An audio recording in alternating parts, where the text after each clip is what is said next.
Gamers et gameuses, bonjour et bienvenue pour cette vidéo tutoriel.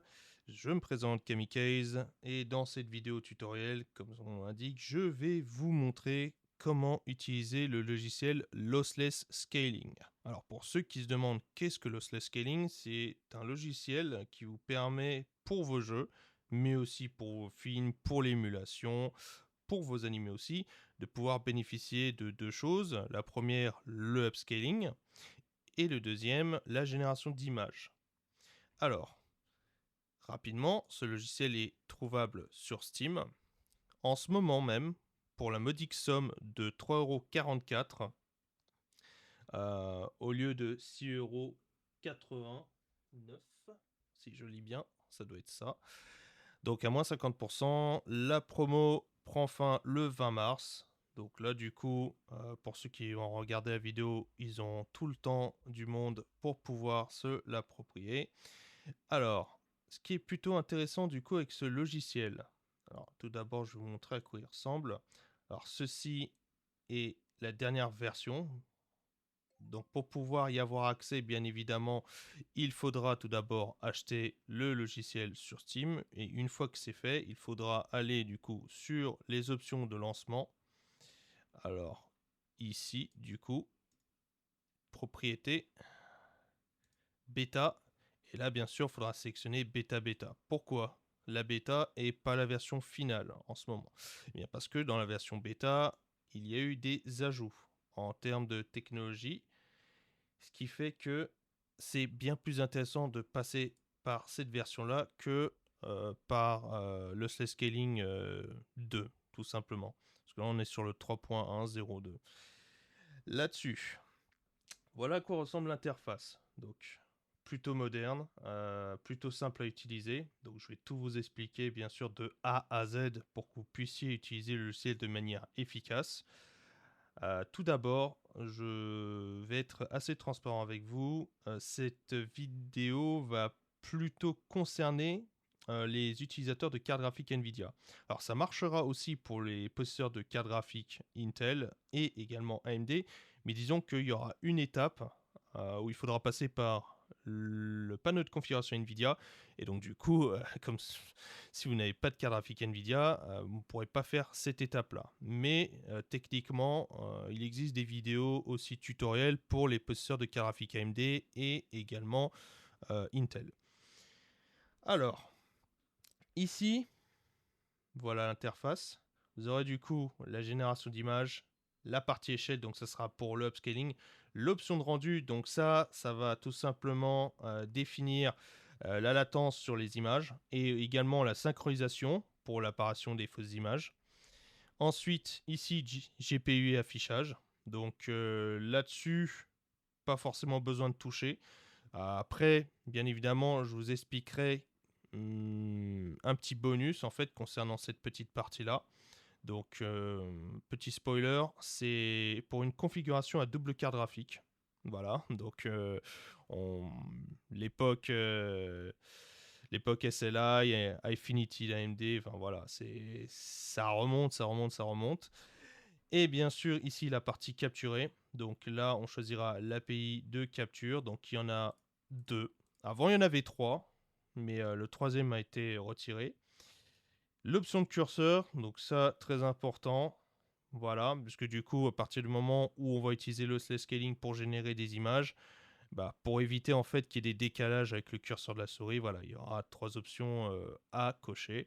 Et bien sûr, rogner l'image, donc c'est tout simplement en fait pour déplacer l'overlay de lossless scaling, donc qui vous indiquera le nombre d'images par seconde que vous avez en jeu et le nombre d'images par seconde qui a été généré par le logiciel lui-même. Excusez-moi.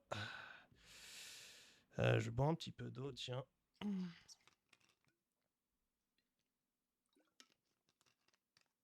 Ah, ça coule de source. Bon, allez, go. Et donc, bien sûr, ici, manuel, paramètres, et bien évidemment, le bouton plus qui vous permettra d'ajouter différents jeux ou différents programmes selon le profil. Voilà. Sachant que là, par défaut, c'est de manière globale. Hop, donc allons-y. Alors, tout d'abord, assurez-vous une chose, si vous êtes sur une configuration Nvidia, AMD ou Intel, le plus important, c'est de s'assurer qu'on a le dernier pilote à jour. Alors, là-dessus, encore une fois, là, c'est vraiment pour les utilisateurs d'Nvidia, donc on a une solution assez simple. Du coup, hop, de manière classique, pour les utilisateurs de Nvidia, vous allez sûrement télécharger, alors à l'époque ça s'appelait Nvidia GeForce Experience, voilà, maintenant c'est le Nvidia App, c'est la même chose. Maintenant, je vais vous dire une chose, passez pas par ça.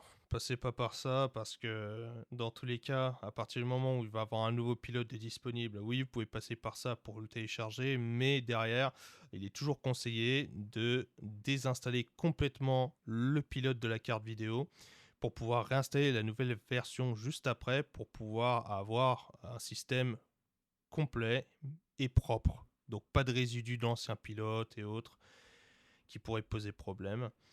Donc moi le logiciel que j'utilise du coup, donc là vous voyez j'ai créé 3 dossiers qui correspondent à 3 sites spécialisés dans les logiciels du coup. Donc moi je passais par Tech Power Up et là-dessus j'ai ce qu'on appelle le NV Flash, Nvidia NV Flash. Alors hop, donc ici, je vous mettrai un lien dans la description pour que vous puissiez télécharger ce qu'il vous faut. Alors, du coup, ce logiciel-là, attendez, je regarde si j'arrive à le voir ici. Sinon, je vais l'ouvrir sur le bureau. Pas de souci, je vais l'ouvrir sur le bureau. Alors, pour ceux qui se demandent, j'utilise une version custom de Windows 11. Windows X Lite, hein, du coup. Puisque derrière, ça me permet d'avoir un système propre, pas de télémétrie, pas de suivi, pas de RAM complètement bouffée à cause de toute la télémétrie, les applications Windows et tout par-dessus, les widgets, tout ça. Non, basta avec moi. J'ai pas envie de voir ça. Hop. Donc voilà, NV Clean Install. Donc, du coup, à quoi ressemble le logiciel? Voilà à quoi il ressemble. Alors, ce qui est plutôt pas mal sur ce logiciel-là, c'est que tout d'abord, la carte graphique qu'on possède est affichée ici. Le pilote que l'on possède en ce moment est affiché ici. Et là, tout simplement, vous verrez en fait automatiquement le dernier pilote disponible. Alors, bien évidemment, j'ai déjà mis à jour le mien. Mais avant de passer par ça, on va faire un petit coup de DDU. Alors, DDU, qu'est-ce que c'est? C'est un logiciel. Alors là, du coup, je suis passé par le site Guru 3D pour me l'approprier. Donc, un logiciel qui va me permettre en fait de désinstaller alors soit les pilotes de ma carte graphique ou même, si je le souhaite aussi, mes pilotes de ma carte son.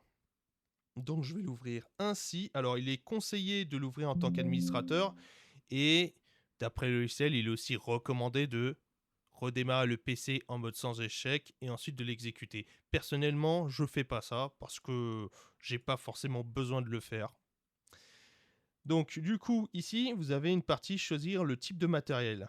Donc vous allez choisir Nvidia, si vous êtes sur une carte graphique Nvidia, sinon AMD ou Intel. Voilà, c'est à vous de choisir directement. Ensuite, avant toute chose, allez sur les options. Regardez bien ce que j'ai placé. Voilà.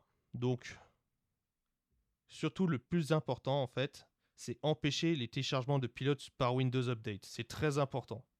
Parce qu'on va passer par NV Clean Install en fait pour pouvoir installer le dernier pilote. Parce qu'en fait, on va rapidement configurer l'installation de ces pilotes, c'est-à-dire en fait, on va cocher quelques options pour pouvoir alléger le pilote et garder vraiment ce qui nous est le plus important.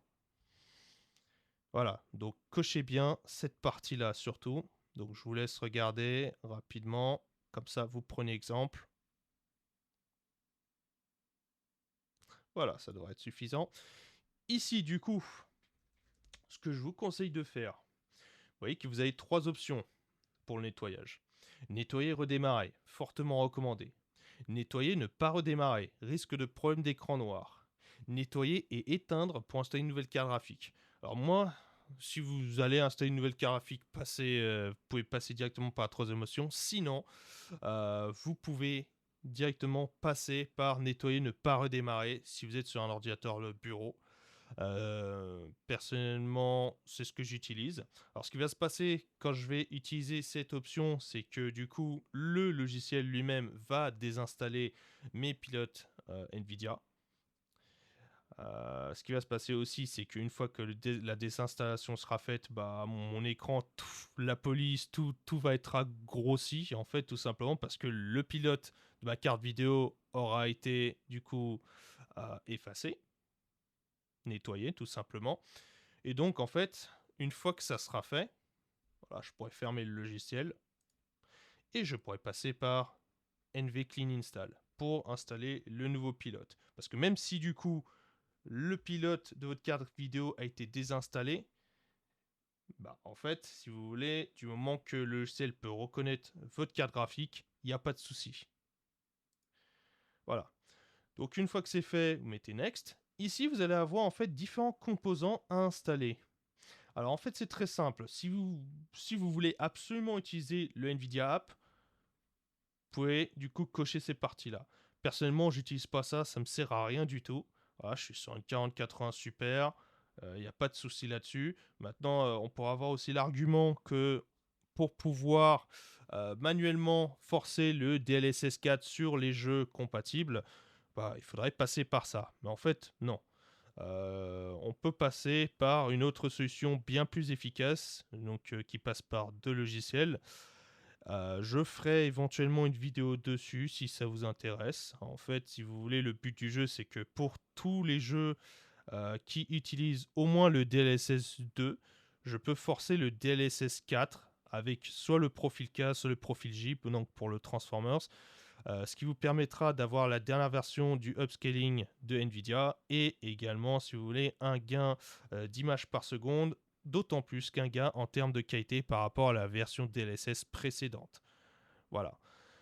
Et ça sera pour une autre fois. Là, du coup, moi, ce que je vous recommande, c'est d'appuyer sur recommander et éventuellement, si vous voulez, vous pouvez rajouter aussi le Nginx DLISR. Ça, c'est surtout si vous utilisez la super résolution dans le panneau de configuration NVIDIA. Sinon, vous n'êtes pas obligé. À partir de là, vous mettez Next. Alors, vous pouvez mettre aussi Microsoft Visual C 2017 Runtime si vous ne l'avez pas déjà installé sur votre PC. Quoique c'est un composant assez classique, donc il y a des chances que vous l'ayez déjà, rien que à partir de l'installation d'un jeu déjà par défaut. Et Physics, voilà, pourquoi pas, parce que encore aujourd'hui, il reste des jeux intéressants qui utilisent Physics, même s'il n'y en a pas des masses. Mais bon, vous me direz, est-ce une raison pour la série 5000 de ne pas supporter la version 32 bits de Physics et donc d'avoir des performances absolument ignobles sur les jeux utilisant Physics eux-mêmes? Alors, pour ceux qui veulent des exemples, on a Mirror Edge par exemple, super jeu. On a Borderlands 2, super jeu aussi. On a aussi Batman Arkham City, si je me trompe pas aussi. Très très bon jeu. Bel effet de physique. Bon, bref, tous les jeux qui utilisent Physics, hein, dans tous les cas. Hein. À partir de là, vous allez avoir l'installation Twix. Alors, c'est justement la partie que je vous parlais. Donc, on va configurer derrière des petits réglages. Alors, je vous conseille de recopier ma configuration. Voilà. Donc, je vous laisse regarder rapidement. Alors ici, on va tout ce qui va être publicité, télémétrie, on dégage ça. Ça sert à rien, ça bouffe des ressources pour rien. Et il y en a marre, il y en a vraiment marre de se faire fliquer, de se faire espionner, c'est chiant. Ici, l'installation express. Alors, vous pouvez cocher ou ne pas cocher celui-ci. Hein. Généralement, même quand je le coche, mon PC ne redémarre pas automatiquement après installation du nouveau pilote. Ici, bien sûr, très important. Voilà. Vous voulez une installation propre, donc pas de résidus, rien. Alors, bien évidemment, les deux étapes hein, que je suis en train de vous montrer, la première avec DDU et cette étape-là, pour les possesseurs de cartes graphiques Nvidia, à chaque fois qu'il y aura un nouveau pilote de disponible, faites ça. Voilà. Cherchez pas, faites ça. Ici, vous pouvez éventuellement décocher ça. En fait, si vous voulez, ça va être, si vous voulez, un petit registre qui va vous permettre de visualiser sur le jeu compatible DLSS, bien sûr, la version de DLSS dans laquelle le jeu est en train de tourner. Voilà. Vous n'êtes pas obligé d'activer ça, mais disons que si vous souhaitez vérifier, par exemple, vous voulez vérifier la version de DLSS utilisée sur le jeu et vous souhaitez éventuellement remplacer cette version de DLSS par une version ultérieure, vous pouvez utiliser du coup le DLSS Indicator pour pouvoir vérifier si la manipulation que vous avez faite pour obtenir ce résultat a bien été pris en compte. Ici, Multiplane Overlay MPO, désactivez-moi ça. Donc, cliquez ici. Ansel, donc ça va être une série de filtres graphiques. Donc, vous pouvez utiliser Reshade, c'est largement plus complet. Show Expert Tweak, donc bien sûr, cliquez là-dessus. Donc, bien sûr, la télémétrie, dégagez-moi ça. Par contre, gardez celui-ci. Très important. Pourquoi? Parce qu'en fait, il y a des risques dans lesquels le panneau de configuration NVIDIA ne marcherait pas si vous activez cette option. Ici, Disable NVIDIA HD Audio Device Sleep Timer. Activez-moi ça. Ici, Enable Message Signal Interrupt. Donc, Interrupt Policy, vous allez choisir défaut. Personnellement, j'ai pas encore testé les autres options. C'est pour ça que pour moi, défaut, ça marche très bien. Donc, pour l'instant, on va pas faire de conneries. Si jamais je décide de faire expérience moi-même et que je vois qu'il peut y avoir des améliorations en termes de performance, de latence, tous ces choses-là, je ferai éventuellement une mise à jour là-dessus. Inter Priority, moi je le mets en high, tout simplement, donc en élevé. Ici, Disable HDCP, c'est parfait. Cochez-moi ça. Et là c'est plutôt intéressant. En fait, à partir du moment où il y a un nouveau pilote de NVIDIA qui va sortir, cette option ne sera pas forcément utilisable. Il faudra attendre une semaine ou deux, en fait, le temps que ce soit implanté. Mais en fait, si vous voulez, quand vous allez utiliser, par exemple, GeForce Experience ou NVIDIA App pour pouvoir enregistrer vos sessions, et que vous souhaitez utiliser du coup le codec NVEC, en fait, si vous voulez, ça va vous permettre d'avoir un temps illimité sur la partie encoding, tout simplement.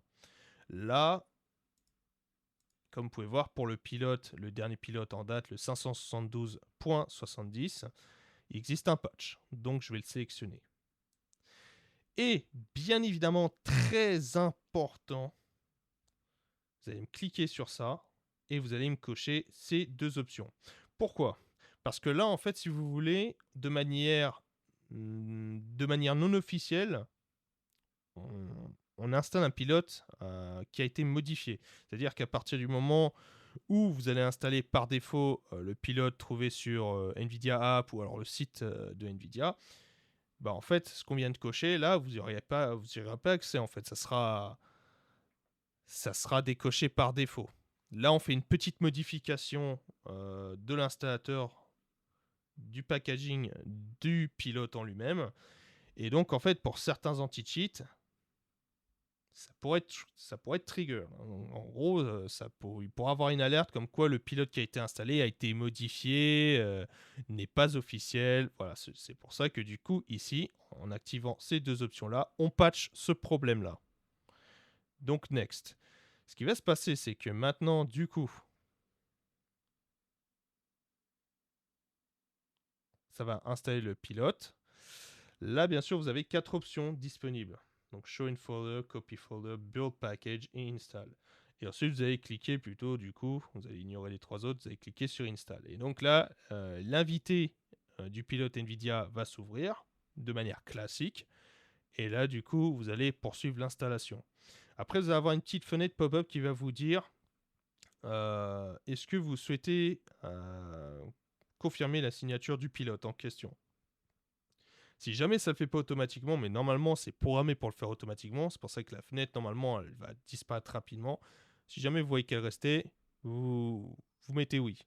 Voilà. Après, une fois que c'est fait, du coup, vous allez avoir cette fenêtre-là qui va vous afficher un message pour vous dire, voilà, veuillez attendre la fin d'installation du pilote pour pouvoir fermer cette fenêtre. Une fois que c'est fait, vous fermez la fenêtre, il n'y a plus de problème. Voilà. Donc là, rien que sur cette partie-là, je vous ai expliqué comment désinstaller votre pilote de carte graphique et réinstaller le pilote, alors le nouveau pilote de votre carte graphique. Là, ça vous permet d'avoir un système propre. Une fois que c'est fait, vous allez du coup avoir, alors pour les possesseurs de carte graphique NVIDIA, le panneau de configuration NVIDIA. Alors du coup, il suffit de taper NVIDIA et là vous verrez contrôle panel, donc c'est le panneau de configuration, c'est ça. Une fois que c'est fait, vous allez l'ouvrir. Là, vous allez avoir différentes options. Alors, la première option que vous allez avoir, c'est changer la résolution. Donc là, vous allez avoir, si vous voulez, différentes résolutions qui sont proposées pour l'affichage et également aussi, alors moi, si ça m'affiche des résolutions en Ultra HD, HDSD et autres, c'est parce que mon écran, c'est un écran 21 neuvième. Donc la résolution, c'est une résolution ultra wide. Donc là, on va être sur du 3440 x 1440, ça va être du QHD+, ou du WQHD. Voilà, on va plutôt passer là-dessus. Donc c'est pas exactement du 2560 x 1440. C'est un petit peu au-dessus. Ça reste du 1440p, mais amélioré. Là, du coup, par défaut, si tout va bien, vous allez déjà tourner sur votre résolution maximum. Et ici, la fréquence de rafraîchissement. Donc, vous allez forcément, du coup, sélectionner la plus haute. Donc, pour moi, c'est du 144 Hz. Ici, appliquez les paramètres suivants. Alors, moi, ce que je vous conseille, donc, par défaut, voilà. Moi, ce que je vous conseille, c'est de cocher et utiliser les paramètres de couleur NVIDIA. Ensuite, sur la plage de dynamique de sortie, mettez complète pour la partie couleur et l'intensité des couleurs de sortie. Donc, j'ai du 8 et j'ai du 10. Donc, mettez la valeur la plus haute. Vous appuyez sur appliquer. Voilà. Hop, donc vous validez. Ensuite, réglez les paramètres des couleurs du bureau. Alors ça dépend de l'écran et ça dépend de chacun en fait. Ça dépend des préférences de chacun. En fait, vous allez avoir le mode de référence déjà programmé, donc déjà coché. Mais vous avez la possibilité, si vous voulez, de régler tout ce qui va être luminosité, contraste et gamma. En plus de ce que vous pouvez déjà faire depuis l'OSD de votre écran. Voilà. Mais disons que là, ça va plus vite. Et l'éclat numérique, donc en fait, ça va être le numéro de colorimétrie, c'est-à-dire que plus vous allez en fait bouger ce slider vers la droite, donc augmenter tout simplement la valeur, plus les couleurs vont pop. Voilà. Donc si vous êtes par exemple sur une dalle TN et que les couleurs sont pauvres, ça peut être intéressant. Si vous êtes sur une dalle VA qui est moyennement calibrée, ça peut être intéressant. Si vous êtes sur une dalle IPS ou OLED, c'est pas vraiment intéressant parce que généralement l'IPS c'est déjà bien calibré généralement pour les couleurs et l'OLED j'en parle pas. Ensuite, on va aller directement sur régler la taille et la position du bureau. Alors ici, vous allez avoir plusieurs configurations possibles. Vous allez avoir le rapport largeur-hauteur, plein écran, pas de mise à l'échelle. Et nous, ce qui va nous intéresser, ça va être la mise à l'échelle par nombre entier. Vous allez me sélectionner ceci. En fait, ce qui va se passer en plus, c'est qu'avec cette option, dès le départ, ce qui va effectuer la mise à l'échelle sur l'affichage, ça va être le processeur graphique, donc la carte graphique, directement. Donc ça sera plus précis, le temps de réponse sera plus bas.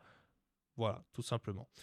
Maintenant, ici, très intéressant. Alors, il faut savoir du coup qu'il y a 3 types de technologies de VRR pour les écrans.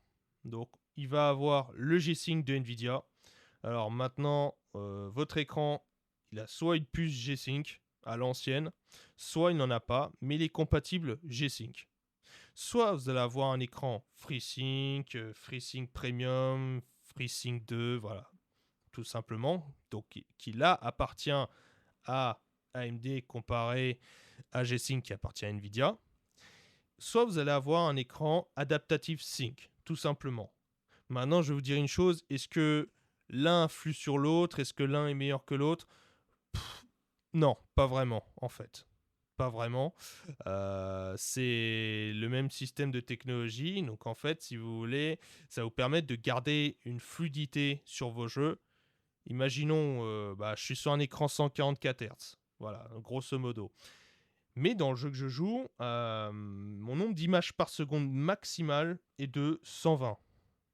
Du coup, il y a quand même une différence par rapport au nombre d'images par seconde que je suis capable d'atteindre dans mon jeu et le nombre d'images par seconde que mon écran est capable d'afficher directement.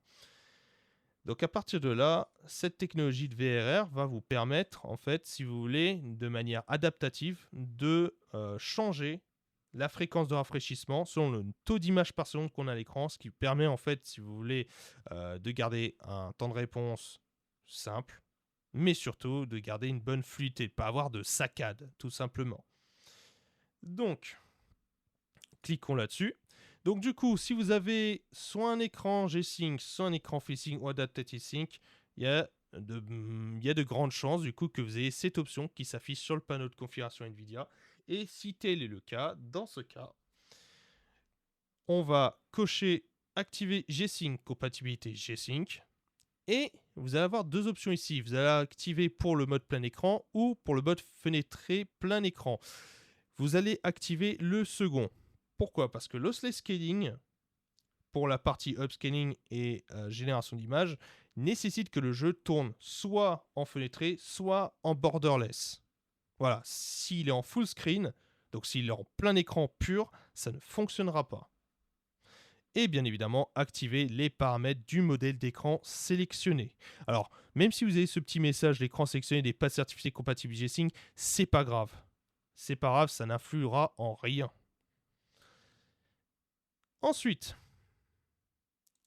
gérer les paramètres 3D. On va directement passer par ici. Alors ici, c'est un petit peu ma config personnelle. Je tourne sur une 4080 Super, donc c'est loin d'être une carte graphique éclatée. Voilà, c'est même une très bonne carte graphique. À partir de là, j'ai pour l'instant pas trouvé de jeu qui me fait défaut. Donc tant mieux. Ce qui va être le plus important, du coup, pour vous, il va falloir que vous activez ça. Ici, alors, processeur graphique, assurez-vous toujours... Attendez, j'ai peut-être un petit peu trop vite, voilà. Assurez-vous toujours que votre carte graphique est cochée. Maintenant, dans la situation où vous auriez deux cartes graphiques, parce que vous pouvez faire ça, et je vais vous expliquer pourquoi ça pourrait être utile après. Du coup, assurez-vous que c'est la carte graphique principale, du coup, qui gère CUDA. Ensuite,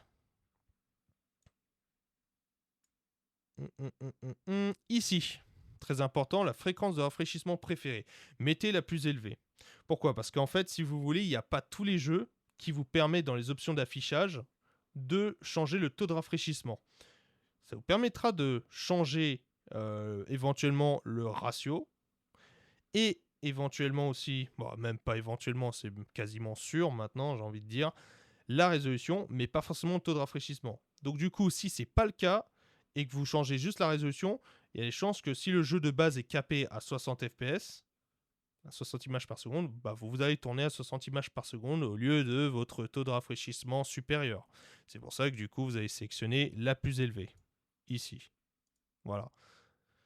Ensuite, le mode de faible latence. Alors, c'est très simple. On va soit le mettre en activé, soit en ultra. Moi, personnellement, je recommande en ultra pour vraiment avoir le temps de réponse le plus bas possible.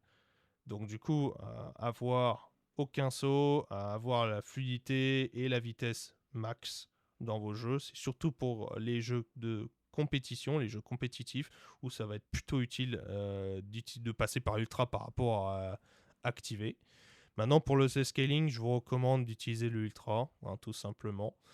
Puisque à partir du moment où on va générer des images, il faut que ça tienne. Et surtout, il faut que ça soit fluide au niveau de la transition. Sinon, il va y avoir des décalages, il va y avoir un temps de réponse affreux quand vous allez utiliser votre souris pour bouger votre personnage, votre objet ou autre. Et pareil avec la manette. À partir de là, méthode de présentation Vulkan OpenGL. Alors attention, attention, attention, attention. Pour les possesseurs de Windows 11, il y a la version 23H2 et il y a la version 24H2. Pour les possesseurs de 23H2, privilégiez les couches sur une chaîne de permutation DXJ. Voilà, vous mettez celui-ci. Maintenant, pour les possesseurs de 24H2, alors pour on va dire les premières mises à jour sur cette version-là de Windows, il était conseillé de privilégier le mode natif. Maintenant, il se pourrait que ça ait été patché entre-temps. Donc, je vous invite à tester, privilégier les couches sur une chaîne de permutation DXJ aussi sur cette version de Windows. Si ça ne marche pas, vous allez passer du coup par le mode natif. Donc, faites le test d'abord et vous me direz ensuite. Nombre d'images par seconde maximale. Alors ça, c'est pour les programmes d'arrière-plan, en particulier les jeux. Lorsque, par exemple, vous faites un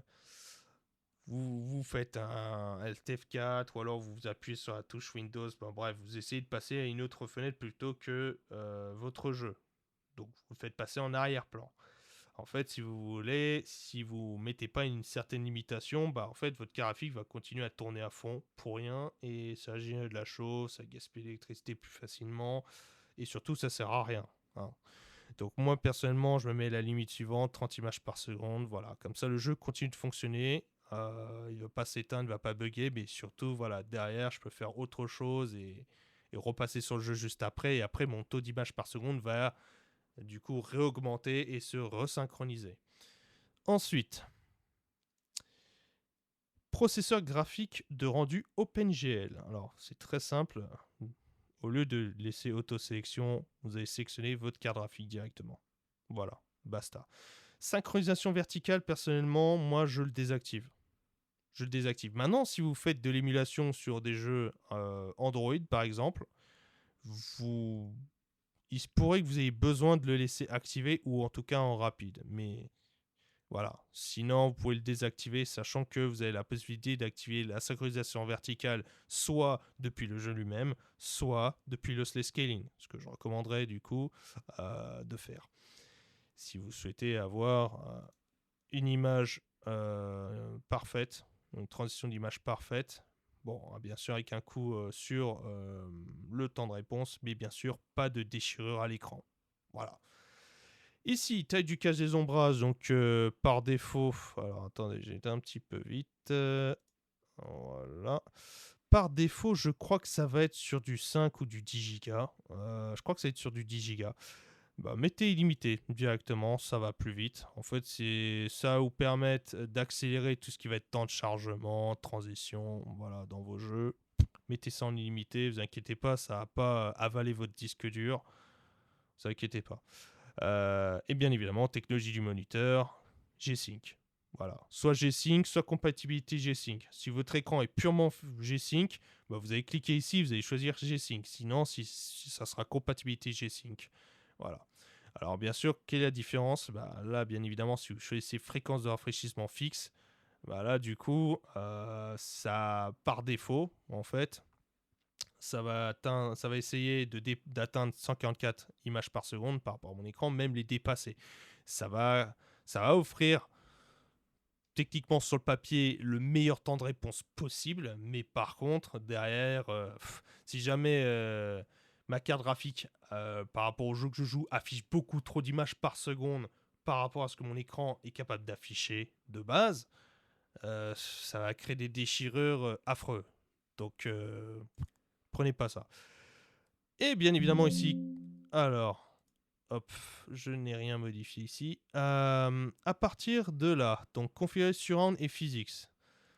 Si vous êtes possesseur de carte graphique GTX ou RTX, vous allez bien évidemment choisir votre carte graphique Nvidia. Par contre, si vous êtes sur une carte graphique Nvidia RTX 5000, donc vous êtes sur la série 5000, attention, vous devez choisir processeur. Pourquoi ? Parce qu'en fait, Nvidia, sur cette série-là, cette série de famille-là, a retiré la compatibilité 32 bits de physics sur ces cartes graphiques-là. Me demandez pas pourquoi. Je pensais que plus on payait, mieux on avait, mais c'est pas le cas forcément. Et donc, du coup, ce qui va se passer, c'est que dans les jeux qui utilisent encore physics en termes de technologie, donc pour la physique, les explosions, les particules, tout ce qui va être effet de vent, voilà, tout ce qui a lieu à la physique en fait, ça va passer par le processeur et pas par la carte graphique, parce que si ça passe par la carte graphique et vous avez une série 5000, là vous êtes mal. Le jeu va être injouable, tout simplement. Même une GTX 480 aura probablement de meilleures performances en jeu du coup. Mais si vous êtes sur une série 4000 ou antérieure, vous choisissez votre carte graphique directement, il n'y a pas de souci. Voilà, donc là on a fini avec le panneau de configuration NVIDIA. Oui, je sais, c'est long, mais il faut être patient si on veut avoir des résultats. Des bons résultats. Ensuite, on va du coup, on revient ici. Voilà, donc ici, un programme que je vais vous demander de télécharger. Alors, passez par le site Guru 3D, tout simplement, ou alors le site officiel de MSI. Mais Guru 3D, c'est plus rapide, c'est mieux. Et donc, du coup, pour télécharger et installer MSI Afterburner. Donc, la dernière version, ça sera la 466 Beta 5.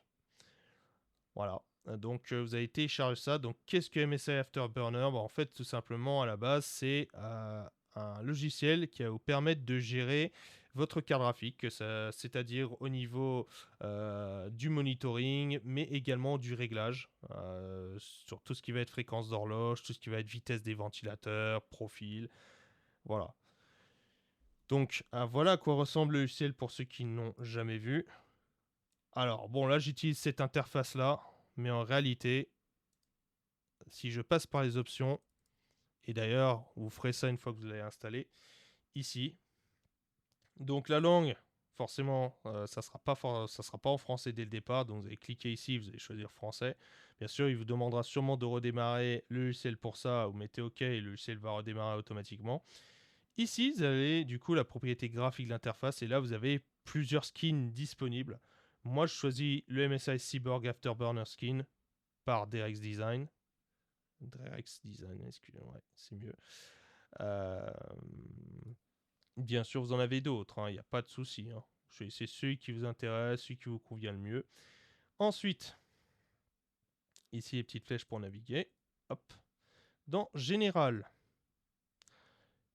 là, vous aurez votre carte graphique. Alors, si vous avez plusieurs chipsets ou cartes graphiques disponibles, vous voyez, par exemple, là, j'ai le chipset graphique de mon processeur i7 14700K.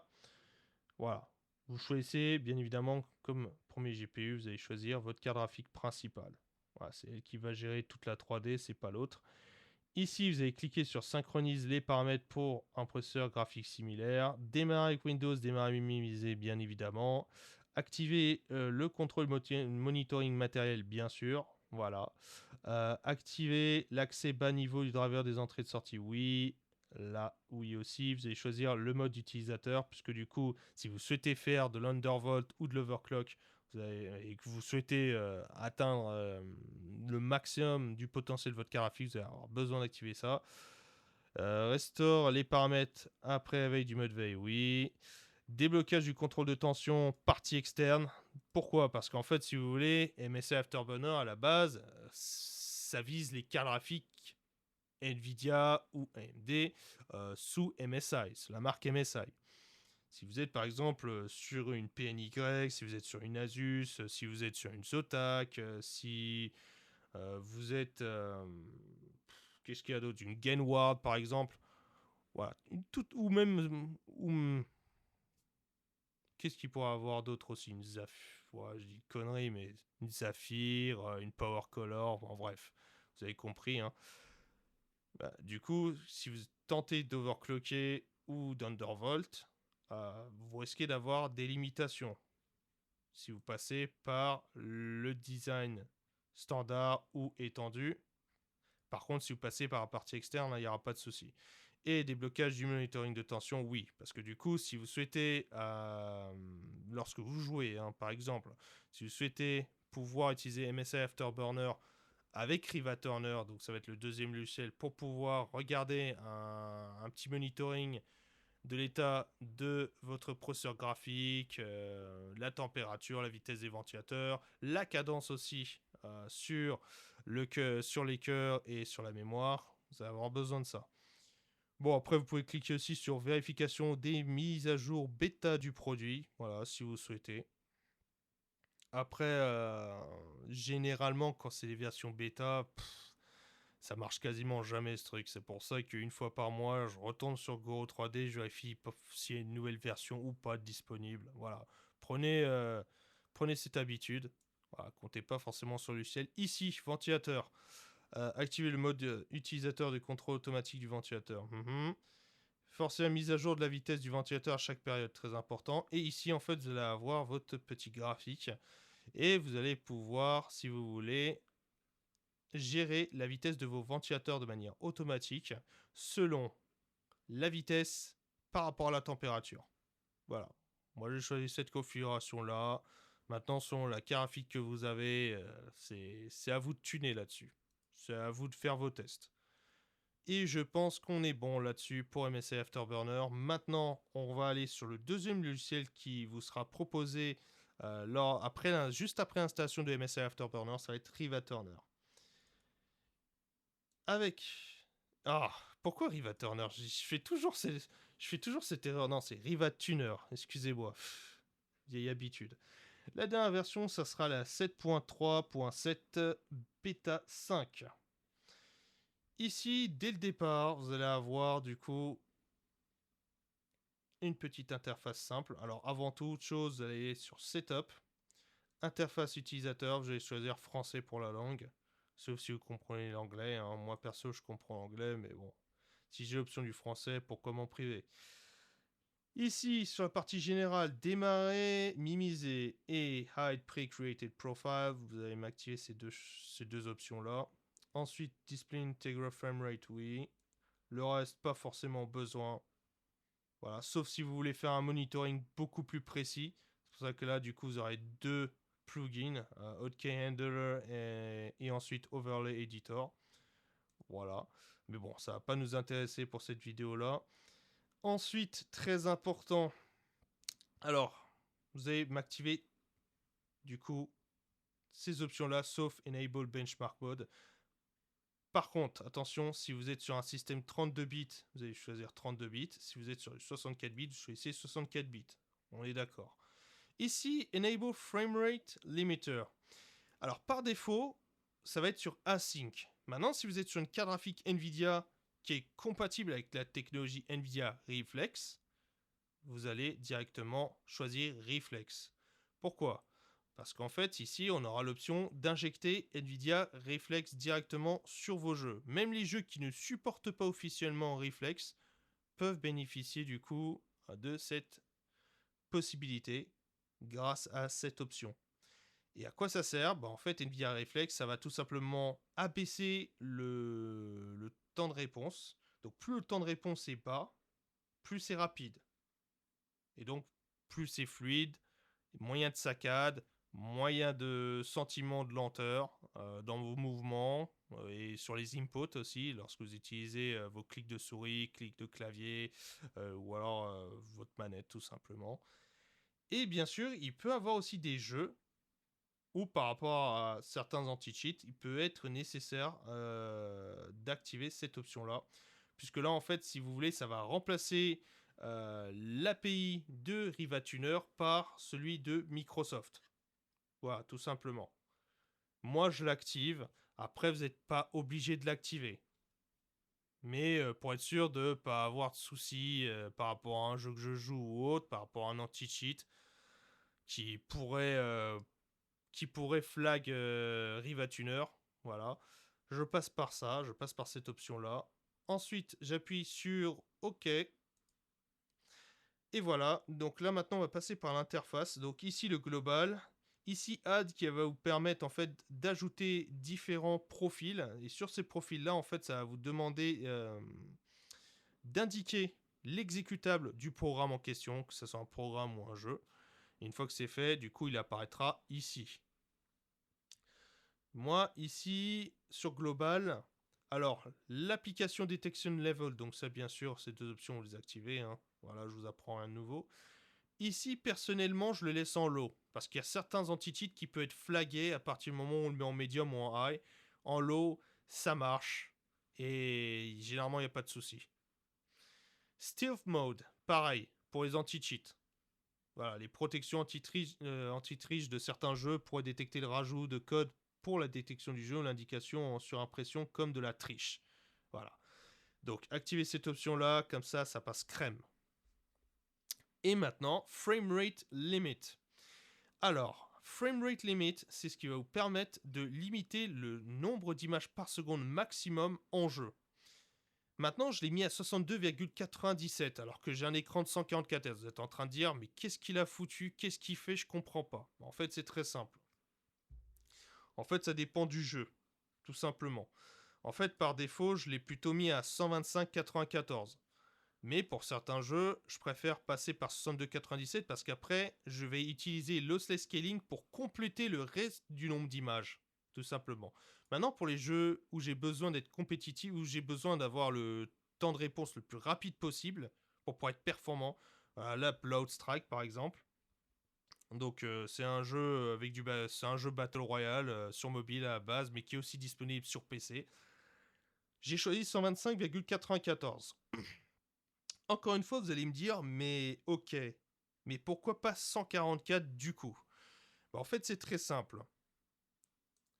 En fait, il faut savoir une chose, c'est que on a la possibilité de limiter le nombre d'images par seconde maximum à un certain taux, qui, en termes de résultats de temps de réponse, est si proche du nombre maximal que l'écran est capable de capter, que finalement, autant utiliser cette fonctionnalité-là, autant utiliser cette option-là, autant utiliser ce résultat-là. Pourquoi? Parce que ça va vous permettre en fait de garder votre carte graphique un peu plus fraîche, donc ça va lui permettre de ne pas tourner à fond. Ça va économiser aussi de la VRAM et surtout ça va vous permettre de faire des économies d'énergie et de garder la carte graphique un peu plus fraîche. Voilà. Bon, bien sûr, ça va dépendre aussi de votre configuration sur les ventilateurs. Voilà, mais disons qu'on n'est pas obligé de l'utiliser à fond, tout simplement, pour obtenir une image aussi fluide qu'en 144. Donc là, pour moi, pour mon exemple, je suis en 125,94. Alors cet exemple-là, par contre, ça concernera par défaut tous les utilisateurs qui ont un écran dont le taux de rafraîchissement est à 144 Hz. Maintenant, je vais vous montrer, si vous voulez, une formule pour les écrans VRR, donc G-Sync, FreeSync, Adaptative Sync, qui va vous être très utile. Alors, là, maintenant, on va prendre mon exemple. Donc, je suis sur un écran 144 Hz. Nous sommes d'accord. Maintenant, le calcul qu'on va faire. Donc, on va ouvrir la calculatrice. Le calcul que vous allez faire, c'est 1000. Donc, on va se baser sur 1000 Hz directement. Et ensuite, on va faire une division. Donc, vous allez diviser donc 1000 par, pour mon exemple, 144. Voilà le résultat. Je suis à 6,94. Là. Ce que vous allez faire, c'est rajouter une retenue. Ce qui va donner, du coup, donc vous prenez le résultat qui est ici, vous rajoutez 1. Donc ça va donner 7,94. Et vous allez refaire 1000 divisé par 7,94. Et vous allez obtenir 125,94. Et cette valeur-là, c'est la valeur maximale que vous souhaitez atteindre. Que ce soit du coup en passant par le lossless scaling pour compléter le reste, si jamais dans le jeu que vous avez, les 125,94, vous n'arrivez même pas à les atteindre, soit sans utiliser le lossless scaling, vous souhaitez avoir du coup la meilleure performance, le meilleur temps de réponse, mais aussi du coup la meilleure efficience, vous allez directement rentrer 125,94. Comment vous allez faire ça? Exemple ici sur Bloodstrike. Par défaut, vous allez taper 125 ici. Ah, je recommence. Vous puissiez voir 125 ici. Maintenant, quand vous allez appuyer sur la touche virgule, il ne va rien se passer. Ce qui fait que si jamais vous tapez 94, ça va être du coup 125 et 94 collés. au lieu d'être séparés. Ce que vous allez faire, c'est appuyer sur le bouton de votre clavier, donc qui correspond au point virgule. Voilà, comme ceci. Et ensuite, vous allez appuyer sur 94. Vous appuyez sur Entrée, et voilà, c'est validé. Ensuite, Custom Direct 3D Support. Bon, alors, soit ça dépend du jeu, encore une fois.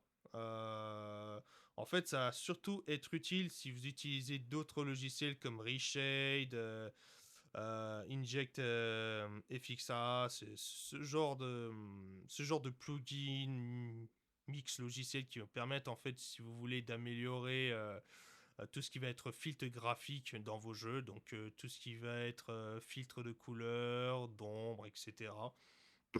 Vous pourriez avoir besoin d'activer cette option-là. Sinon, c'est pas nécessaire. Ici, donc la manière dont va s'afficher en fait le nombre d'images par seconde par RivaTuner, donc soit vous souhaitez voir le nombre d'images par seconde via RivaTuner, soit vous avez aussi celui de votre jeu, si celui-ci le propose. Voilà, tout simplement. Vous n'êtes pas obligé d'avoir les deux en même temps. Ici, ça va être la manière dont va s'afficher les informations, soit vector 2D, 3D ou raster 3D. Comme vous pouvez voir, ça change. Voilà. Personnellement, autant le mettre en 2D. Voilà, directement, pas forcément besoin du 3D. Ici, viewport ou frame buffer. Personnellement, hein, pour certains jeux, mais alors il y en a tellement peu, frame buffer. Mais pour 95% des jeux, viewport, c'est bon, choisissez viewport. Ensuite, ces options-là, vous n'êtes pas obligé de les activer. Ici, si vous voulez afficher le nombre d'images par seconde que vous avez, vous allez activer Show on Statistic. Voilà, tout simplement. Ah, je tiens à m'excuser d'avance, j'ai un peu mal à la gorge. C'est pas de chance. Bon, une fois que c'est fait. Donc là, jusqu'à maintenant, je vous ai montré comment désinstaller le pilote de votre carte graphique, ensuite le réinstaller, donc ça c'est surtout pour les utilisateurs Nvidia, passer par le panneau de configuration, encore une fois pour les utilisateurs de carte graphique Nvidia, pour les réglages bien sûr, et activer également la technologie G-Sync. Et ensuite je vous ai montré comment installer MSI Afterburner et RivaTuner. Alors si jamais vous voulez voir, vous passez du coup par Guru 3D. Voilà le site. Je mettrai les liens dans la description, hein, comme ça il n'y aura pas de souci. Et là vous allez sur Our Software. Donc là vous avez MSI Afterburner, RivaTuner et DDU, donc ce qu'on a utilisé pour désinstaller le pilote graphique Display Driver Uninstaller. À une époque, mon accent anglais était bien meilleur. C'est triste. Hop. Donc, du coup, maintenant, qu'est-ce qu'il reste à faire? Une fois que vous avez fait tout ça, finalement, bah, il ne vous reste plus qu'à configurer lossless scaling. Voilà, tout simplement. Une fois que c'est fait, vous allez ouvrir lossless scaling. Là, vous allez avoir votre profil par défaut. Ici, le bouton plus, je le rappelle, pour créer d'autres profils. Et ici, génération d'images, capturer, option de curseur. Du coup, je vais vous présenter un petit peu les options qui sont ici. Donc le type, ça c'est pour la génération d'images. Donc je tiens à rappeler, attention, le DLSS Frame Generation, il vous faut officiellement minimum une RTX de série 3000. Pour le Multi-Frame Generation qui permet d'obtenir la génération d'images en x3 voire même x4, il vous faut une carte graphique de la série 5000. Ça c'est de manière officielle. Voilà. Maintenant, ici, on a le Lossless Scaling Frame Generation. Alors, on est sur le 3.0. Il faut savoir qu'on a débuté sur le 1.0, ensuite le 2.0 et le 3.0. Donc, passez directement par le 3.0. Ensuite, le mode. Là, justement, sur cette bêta, donc la version 3.1.02, et ça depuis la 3.1.00, vous avez du coup le mode fixe de base, mais vous avez maintenant le mode adaptatif. Alors, si vous sélectionnez le mode fixe, là, vous allez pouvoir choisir le multiplicateur. Exemple en x4. Donc là, ce qui me donnerait le multiframe generation. Voilà, même si je ne tourne pas sur une RTX de série 5000, même si je ne tourne pas du tout sur une carte graphique Nvidia, que je tourne par exemple sur une Intel ou sur une AMD, ça marche. Et bien évidemment, je peux aller beaucoup plus loin. Hein. Voilà, je peux aller jusqu'à x20. Ah, même ça, Nvidia, il faudra probablement atteindre, faudra probablement attendre la série 7000 ou 8000 pour que. Et encore, je suis même pas sûr. Mais bon, voilà. Imaginons, je suis en x4. Et du coup, là où ça pourrait être intéressant, alors du coup, x2, x3, x4, c'est que maintenant, en fait, sur cette nouvelle version, vous pouvez également rajouter une virgule derrière. Et au lieu d'être en x4, vous pouvez mettre en 4,5 fois. Voilà. Ça, c'est selon finalement la performance que vous avez dans votre jeu et le taux d'image que vous souhaitez atteindre, donc par rapport à la configuration que vous avez fait sur RivaTuner. Et bien évidemment, c'est à partir de là que vous allez pouvoir faire ça de manière manuelle. Ou alors, écoutez-moi bien, ou alors vous pouvez du coup utiliser la nouvelle fonctionnalité adaptative. Et donc là, vous allez tout simplement rentrer dans la partie cible le même taux d'image par seconde que ce que vous avez rentré sur RivaTuner. Donc pour, et je le rappelle, les utilisateurs d'écran 144 Hz, la valeur magique est 125,94. Aussi bien sur RivaTuner que sur Lossless Scaling. Ensuite, vous allez avoir l'option l'échelle du flux de mouvement. Alors ça, c'est une nouvelle fonctionnalité, si vous voulez, qui a été tunée par rapport aux anciennes versions. Là, si vous voulez, vous allez avoir un slider avec différentes valeurs. Là, si vous regardez bien, vous allez avoir une petite explication. En fait, si vous voulez, ça diminue la résolution de l'image utilisée pour estimer le flux de mouvement, améliorant ainsi les performances. L'objectif aussi, c'est d'éviter de déformer les images qui sont générées et de créer, si vous voulez, des imperfections. Ici, ce que le logiciel vous recommande, en fait, selon la résolution que vous utilisez, voilà la valeur.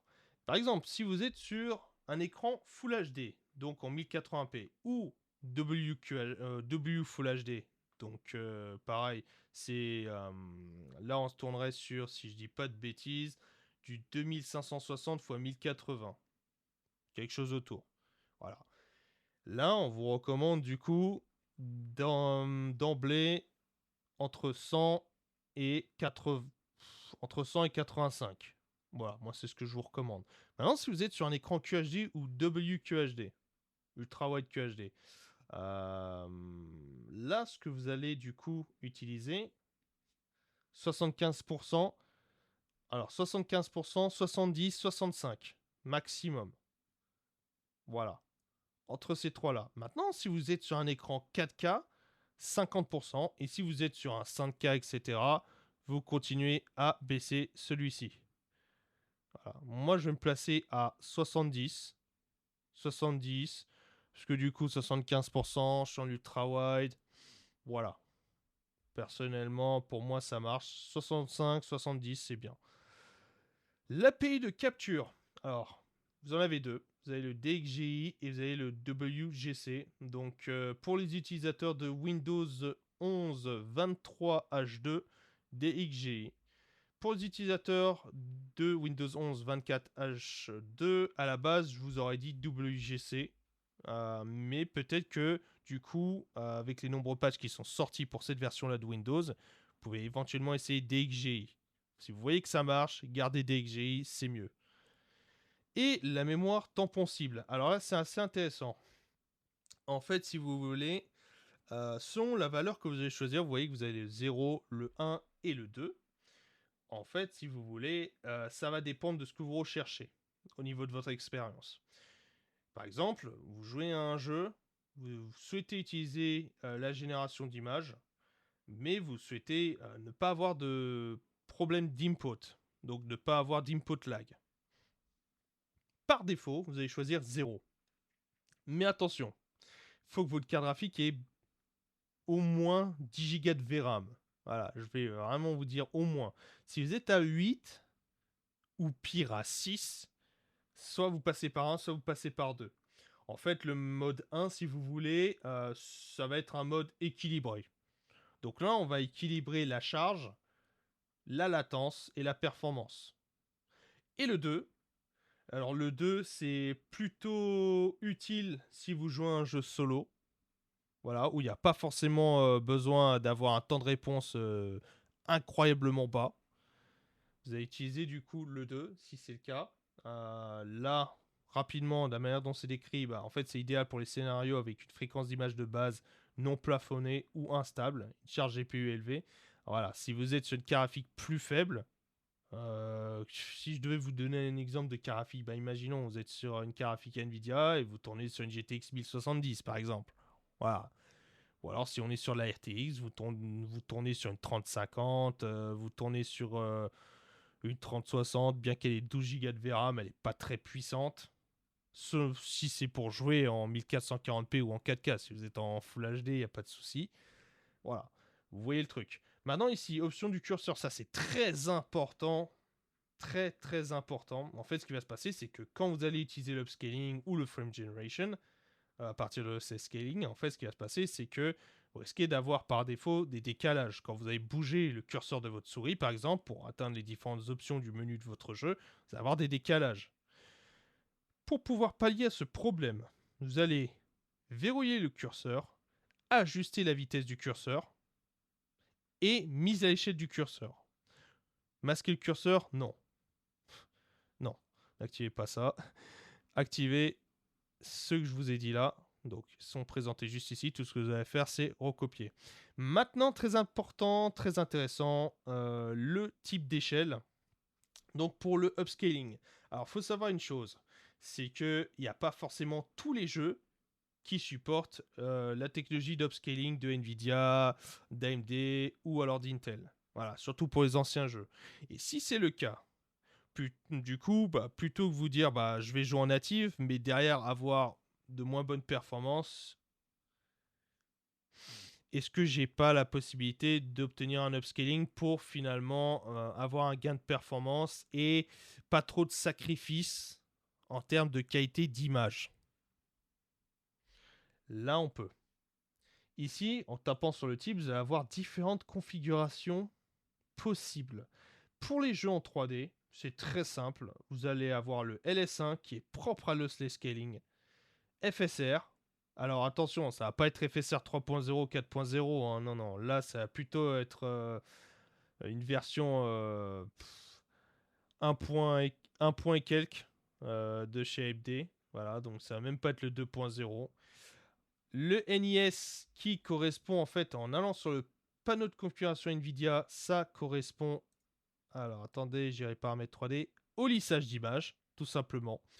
Donc plutôt que de vous embêter, de devoir l'activer et régler sur le panneau de configuration Nvidia, si vous voulez pas que ça soit forcément sur tous les jeux, parce qu'après vous êtes obligé de passer par le paramètre de programme, ajouter vos jeux et vos programmes et du coup tout retuner derrière, vous pouvez directement en fait l'activer ici et donc régler le taux de netteté que vous souhaitez obtenir sur l'image au niveau de votre jeu. Voilà, si jamais vous êtes sur un jeu où vous voyez pas grand chose, les détails, tout ce qui va être foliage, tout ce qui va être pierre, tout ce qui va être traçage sur la pierre, etc. Si tout vous paraît trop flou en fait, et que vous n'avez pas forcément la possibilité de régler ça depuis l'OSD de votre écran, donc depuis les paramètres de votre écran, en passant par les boutons ou une télécommande, je ne sais pas, vous pouvez passer directement là-dessus et augmenter la valeur. Moi, je choisis LS1 par défaut parce qu'il est très bien, ça correspond au upscaling de lossless scaling, proprement parler pour les jeux. Voilà, c'est vraiment la version officielle. Ici, performance. Alors en fait, pour être honnête, je suis même pas obligé de passer par ça. En fait, si vous voulez, ça vous permet de bénéficier du upscaling LS1. Mais en plus, si vous voulez, si vous avez une carte graphique et un processeur pas très puissant, ça vous permet en fait d'avoir toujours une certaine qualité au niveau de l'upscaling, mais derrière, en termes de ressources, ça prend moins en passant par le mode performance. Voilà, ça représente à peu près 80% en termes de résultats de upscaling sur l'image lorsque vous désactivez le mode performance. Donc, selon la graphique que vous avez sur le processeur, selon la RAM, selon l'hardware que vous avez sur votre PC, vous allez activer soit le mode performance, soit vous n'allez pas l'activer. Voilà. Personnellement, je suis pas obligé de l'activer. Je l'active par défaut parce que voilà. Personnellement, je prends ce qu'il y a. Je prends ce qu'il y a. Je veux pas faire surchauffer ma config pour rien. Si finalement j'ai déjà 80% de la qualité du mode non performance, autant le garder comme ça. Ici, mode. Alors, c'est très simple. Vous avez le mode automatique, vous avez le mode personnalisé. Dans le mode personnalisé, en fait, ça va être le facteur. En fait, ça va vous permettre, si vous voulez, de choisir le facteur au niveau de l'upscaling. C'est-à-dire que, par exemple, si je suis sur une résolution de base, hein, une résolution Full HD et que j'essaye d'upscale en 4K, voilà, je vais bouger ce facteur-là. Maintenant, j'ai l'OK, bah, décidément, j'ai pas de chance. Attendez, je vois un petit coup.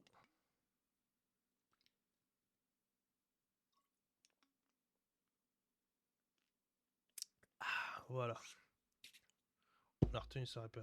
J'ai retenu ma respiration, ça devrait marcher. Automatique. Tout simplement pourquoi? Parce que là, c'est le logiciel qui va tout faire lui-même. Voilà, sauf si vous êtes un petit peu bricoleur, comme pour votre carte graphique par exemple. Si vous souhaitez augmenter les fréquences ou baisser le taux de voltage.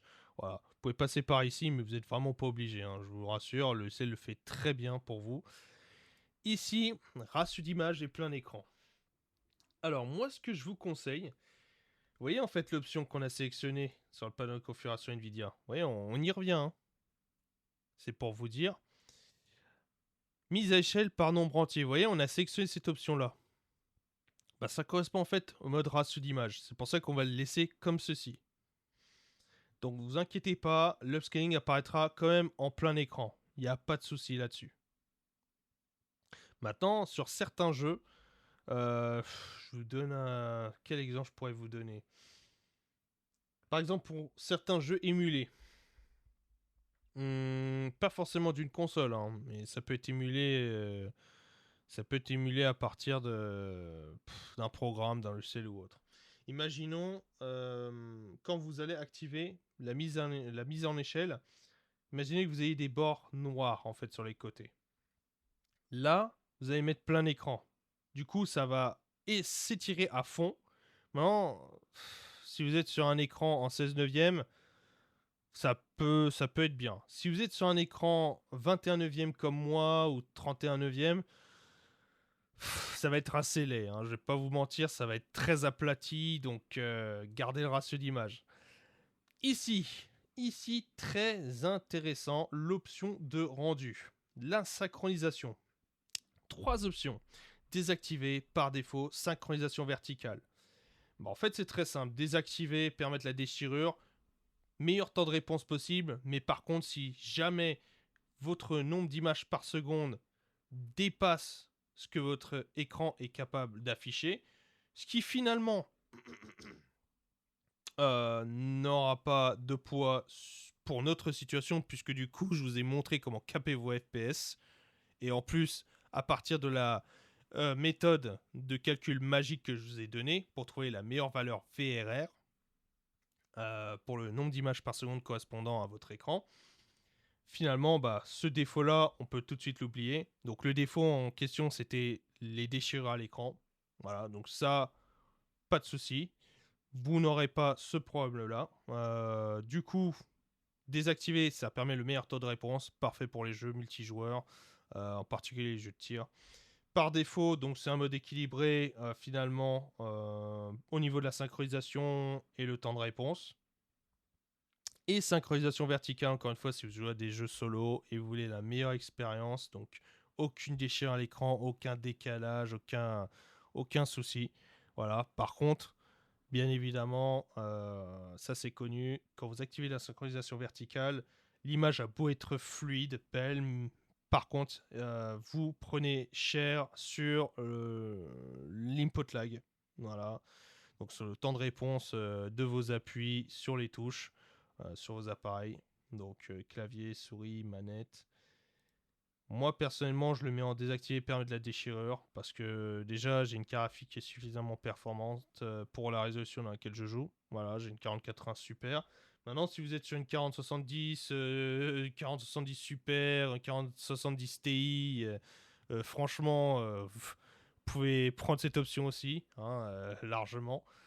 Si vous êtes sur une 3080, 3080 Ti, 3090, 3090 Ti, c'est pareil. Maintenant, si du côté d'AMD, je sais pas moi, vous êtes sur une RX 7800, 7800 XT, 7900 GRE, 7900 XT, XTX, ou alors dans la série 6, pareil. Vous pouvez garder en désactivé, hein, c'est pas un souci.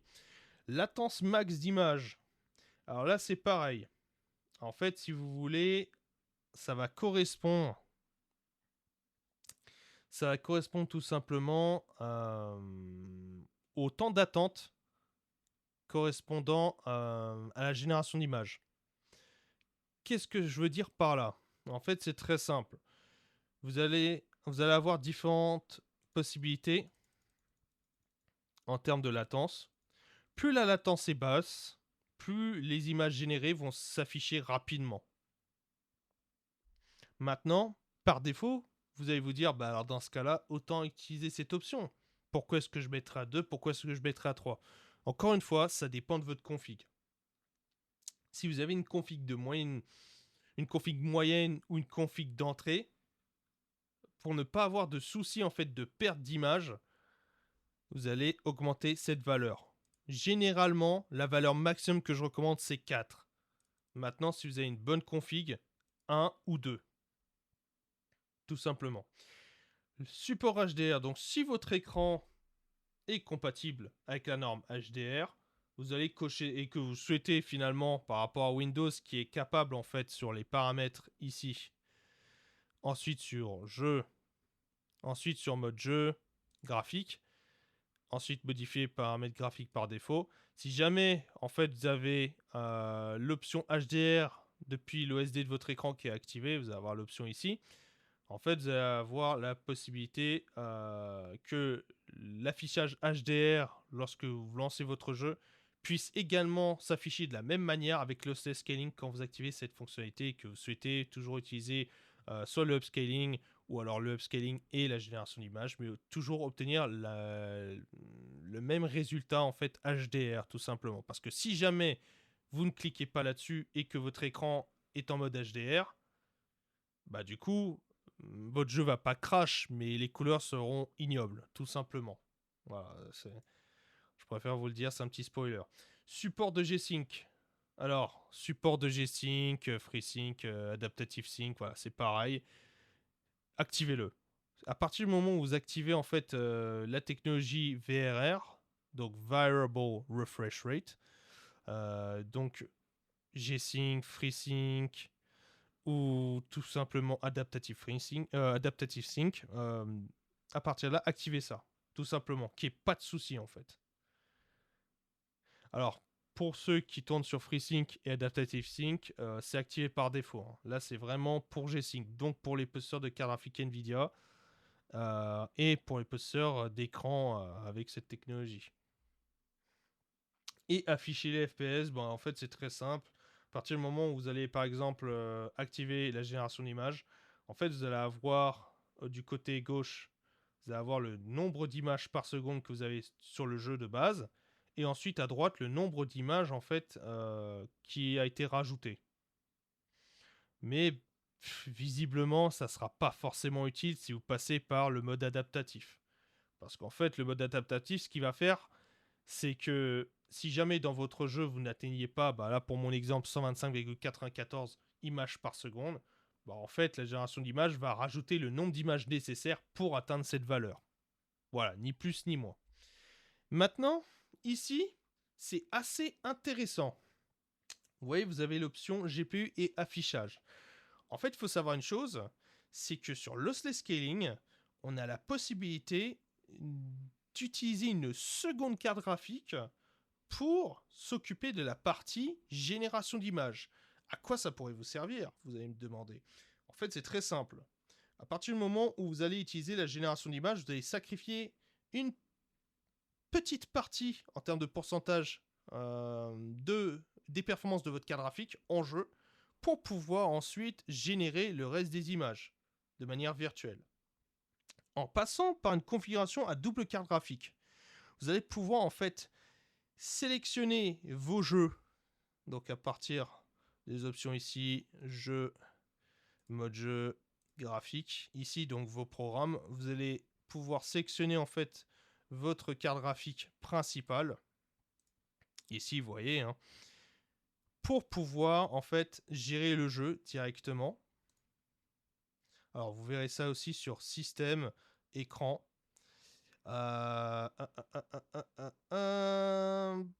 Paramètres d'écran. Et en fait là vous allez pouvoir choisir la configuration donc du coup de la carte graphique principale. Ici en fait en sélectionnant le GPU préféré, si jamais vous tournez en fait sur une double configuration, en fait au lieu d'afficher, au lieu de choisir votre carte graphique principale, vous allez choisir votre seconde carte graphique. Et c'est pareil pour l'affichage de sortie. En fait, la manière dont ça se tient, c'est que au niveau de votre carte mère, vous allez avoir différents ports PCIe, pour en avoir 2, pour en avoir 3, pour en avoir 4. Vous avez une carte graphique principale, sauf que la manière dont ça fonctionne, c'est que au lieu que votre câble HDMI ou DVI ou alors DisplayPort soit branché en fait sur votre carte graphique principale, en fait vous allez la brancher sur votre carte graphique secondaire. Et c'est ainsi que sur GPU affichage, vous allez choisir votre seconde carte graphique sur GPU préféré et affichage de sortie, votre seconde carte graphique. Mais dans les options Windows, comme je vous ai montré, pour vos jeux, vos programmes, vous allez choisir en fait votre carte graphique principale qui, elle, va gérer le jeu, tandis que Lossless Scaling va se servir de votre seconde carte graphique pour générer les images. Et ça va vous permettre en fait un gain de performance, un gain d'utilisation de votre carte graphique principale, moins de chauffe, meilleure température, performance maximale. Donc elles vont être maintenues plus facilement puisque du coup il va avoir moins de poids sur votre carte graphique principale grâce à ça. Voilà. Personnellement, j'aurais voulu vous faire une démonstration. Malheureusement, je n'ai pas de seconde carte graphique. C'est ballot. Et puis même si j'en avais une, vu la taille de la RTX 4080 Super, j'aurais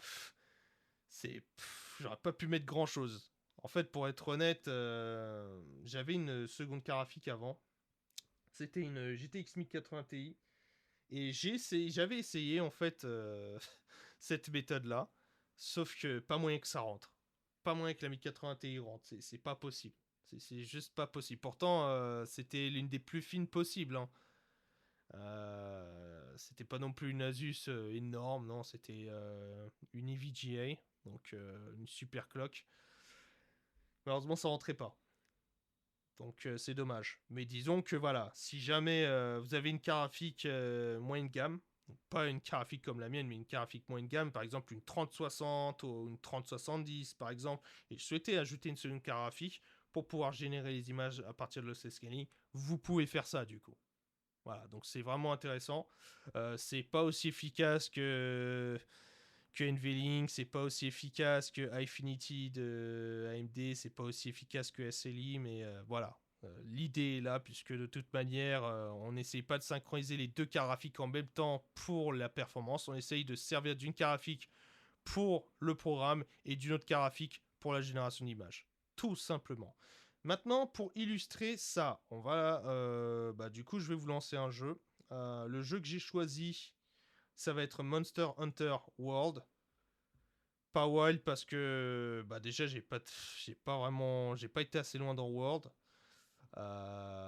Et parce que surtout Wild en ce moment, il y a des problèmes de performance, des problèmes de qualité d'image. On vit dans l'époque, voilà, depuis j'ai envie de dire 2018, je dirais à peu près. Un bon nombre de jeux AAA qui sortent, ils sortent à moitié finis, à moitié codés. Donc voilà, les gens achètent Day One. Et après, ils s'étonnent que le jeu fonctionne pas dans leur config, ou alors il y a des problèmes. Ah, voilà. Quand on supporte ce genre de pratique, faut pas se plaindre après. Donc, je vais lancer Monster Hunter et on se retrouve directement.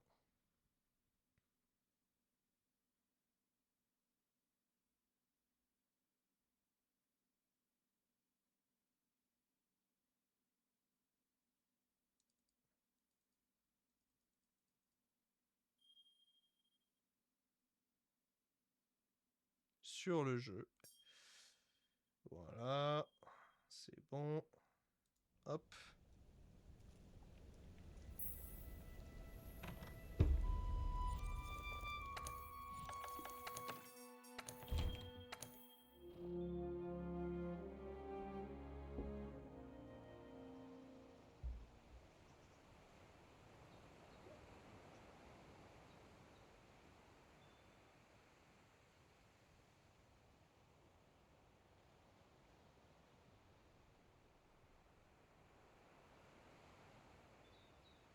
Ça prend son temps. Hein.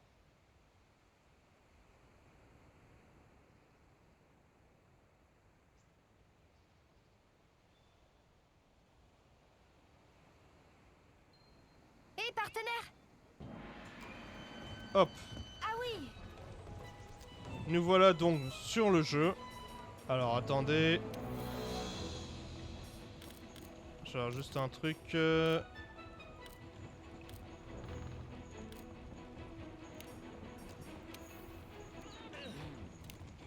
Voilà, on baisse un petit peu le son. C'est bien. Hop.